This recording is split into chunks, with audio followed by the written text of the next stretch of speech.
এই মুহূর্তে যে খবরের দিকে নজর রাখবো, গ্রুপ সি ও ডির অযোগ্য তালিকা প্রকাশ, পূর্ণাঙ্গ তালিকা প্রকাশ করলো স্কুল সার্ভিস কমিশন। আরো বিস্তারিত জানাবে সোমরাজ বন্দ্যোপাধ্যায়, রয়েছে আমার সঙ্গে। সোমরাজ, দেখো ৩৫১২ জনের পূর্ণাঙ্গ তালিকা স্কুল সার্ভিস কমিশন প্রকাশ করে দিল। আজ কিছুক্ষণ আগে স্কুল সার্ভিস কমিশনের ওয়েবসাইটে তালিকা প্রকাশ করে দেওয়া হয়েছে। কিছুক্ষণ আগে আমরা জানিয়েছিলাম যে তালিকা প্রকাশ করা হবে, সেই তালিকা প্রকাশ করে দেওয়া হলো এসএসসির ওয়েবসাইটে।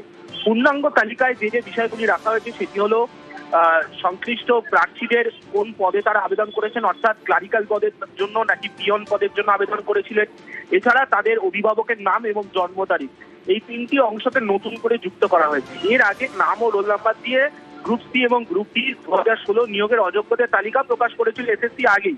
আর এবার হাইকোর্টের নির্দেশে পূর্ণাঙ্গ তালিকা যেটা প্রকাশ করা হলো, সেখানে নতুন করে যোগ করা হলো তারা কোন পদের জন্য আবেদন করেছিলেন, অর্থাৎ ক্লারিক্যাল পদের জন্য নাকি পিয়ন পদের জন্য, এছাড়া তাদের অভিভাবকের নাম ও রোল নাম্বার এবং তাদের জন্ম তারিখ, এই তিনটি অংশকে যুক্ত করা হলো। অর্থাৎ মোট 5টি অংশ রেখে পূর্ণাঙ্গ তালিকা প্রকাশ করা হলো এসএসসির তরফে।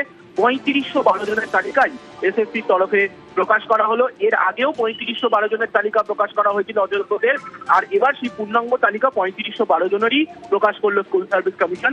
কমিশনের ওয়েবসাইটে এই তালিকা এখন দেখতে পাওয়া যাচ্ছে। বেশ।